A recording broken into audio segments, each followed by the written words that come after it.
Martin shave tests.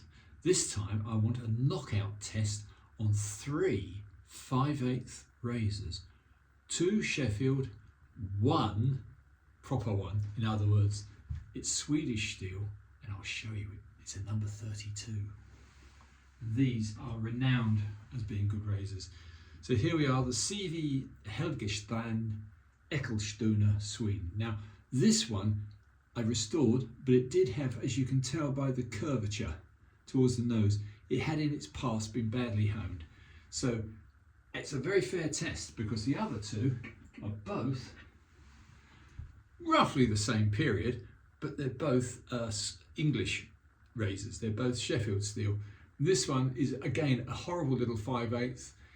This one is a George Butler, which has been an absolute bugger to get to hanging hair test.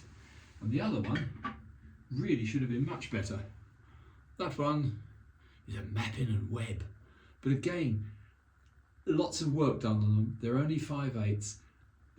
Both of them had bad edges. So let's see if this time there's a comparable difference. So put on the good old cello. This cello is ancient, I mean really ancient. This is the one I reconstituted. And I'm going to use the little Amiga Pure Citola, the piggy bristle. So let's see what happens. This is the 5/8 last chance. I know that 5/8 Swedish steel are very, very good. So it's a good sort of knockout test. CV Heljestrand and many other famous Swedish makers. They do make most excellent steel, very, very hard blades, hard tempered. Anyway, let me get this going. I'm using the same cello which I used on my previous tests for the pairs of razors, where the larger, the 6/8 worked and the 5/8 didn't. But in all fairness, the 5/8 have both had faults and both needed rehoning and altering. So after stropping, let's see if they work. Anyway, that's enough out of me. I don't spend a lot of time pontificating about lather. I really don't care. Lather is lather to me. I do like some more than others, obviously. But anyway, let's start off with the worst of the 5/8, which was the Mappin Webb. Now I know it hanging hair test now, but only just, and again more towards the nose. The heel, no. Yeah, that's fine. Hanging hair tested this morning. Yeah, it's lovely. I'll be damned. So persistence does work. Yeah. It's about is it 2 days or 3 days? 3 days stubble. Yeah. There's nothing wrong with that. This is where you've got to keep retesting. The simple reason is our skin and our stubble changes almost every time we shave. We've had a few days of intensely cold weather. It's still cold out there today. So this one is now proven. So thank God for that. That is now a perfectly usable Mappin Webb, the celebrated Sheffield hollow ground, which was an absolute bitch. It did have a major frown in it. I had to use the diamond plates. I had to use the whole lot, but now it's worth it. No, it took a lot of work. Right, that's that one. Let's try the other one. This was the George Butler. And again, same story, a pair of razors, 1 6/8, 1 5/8. Let's try this side of my mush. Yeah. Yeah, all right, it is working. It's actually not as good. No, I can't in all honesty say it's that good. So I'm afraid back to the drawing board with the Bard, which has got the marvellous Shakespeare head on it. But I wouldn't recommend George Butler. I really wouldn't. Trinity Works Sheffield. The 6/8 is passable, this one isn't. So, last but not least, as a comparison, we'll use this wonderful CV Heljestrand. Now, as I said just now, it's got a very good reputation, but this one I had to restore. It came to me from a very good source, James, thank you very much.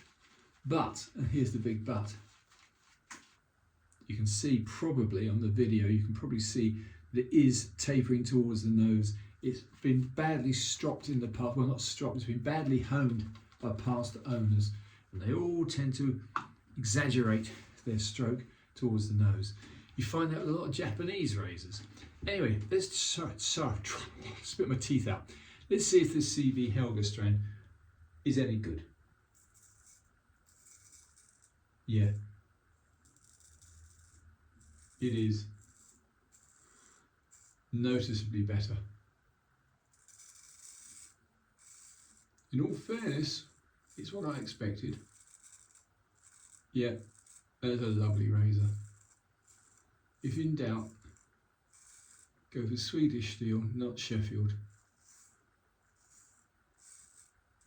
There are consistently good razors from Sheffield, very good razors, but these two ain't.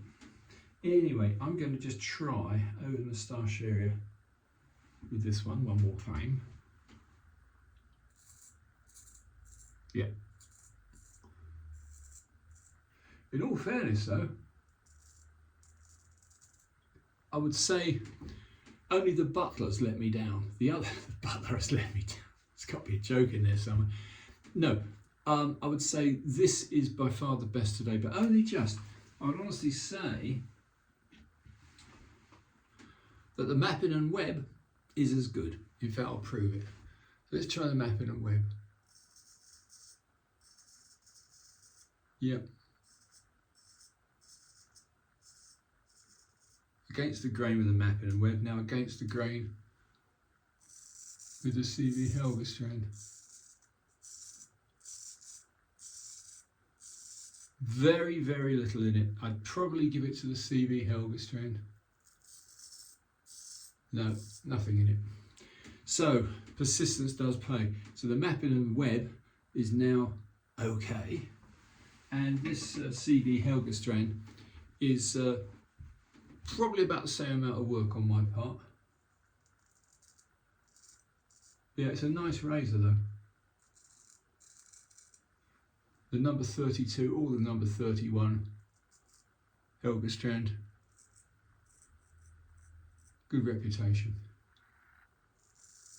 However, talking about Sheffield, the Bengals by a good Sheffield maker.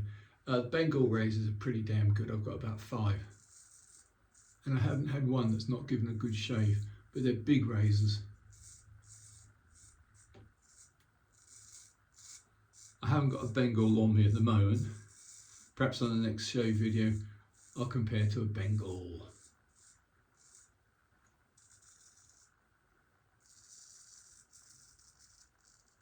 Yeah, that's nice. I'm not doing a perfect shave today. I haven't got the time. I don't want to bore you all. What I'm trying to say is that with a little bit of persistence, even a pretty bad razor, like the much worked on Butler razor, will come back in time if you've got the ability. But this Heljestrand is nice. As I've said boringly many times before, I wouldn't pick a 5/8 as my favourite razor at any time. But if you're going to pick a 5/8, go with one with reputation. And the Helgestrands, the Swedish razors, there's many, I've got about 5 of different makers. But CV Heljestrand comes up all the time. Also, they're not expensive, but I do insist, even if it's a damaged one, as this one was, even when badly honed by somebody in its past, it came with a nice little red box, nice little red card case, which I really did appreciate. I love the history of these things. There may come a time when straight razor shaving becomes much more in vogue. But who knows? I do love a challenge though. And there's nothing more challenging than straight razor shaving. When you get it right, it's the best there is. Yeah, nice razor. Yep. So, CV Heljestrand redeemed. One Sheffield 5/8, okay. The other one a piece of poo. But you can't win them all. I may one day, because it's got the Bard's head on it, the Butler razor. I might give it another go, but quite honestly, probably not. So that's the story so far, guys. The celebrated Sheffield ground, trustworthy as it puts on it. She's a little bit of an enigma, isn't it? Yeah, once you get a damaged 5/8, it's a lot more work, whereas a big razor isn't. Anyway, that's me done. That was my 5/8 analysis, all of which had been damaged 5/8 razors. None of them, all of them had had bad problems, which can be sorted. So because I used a cello, I'm going to use a cello splash. The cello soap, cheap as chips, very reliable, very nice. Cello red splash, very nice. No problems with that at all. Yep, not a perfect shave, but an interesting test. One redeemed, the Mappin Webb. One Butler, no, needs a lot more work, which I'm not going to do. And the CV Heljestrand, number 32, wins. That's it, chaps. Thanks very much for subscribing. I hope this is vaguely interesting. Martin's Shave Test over and out.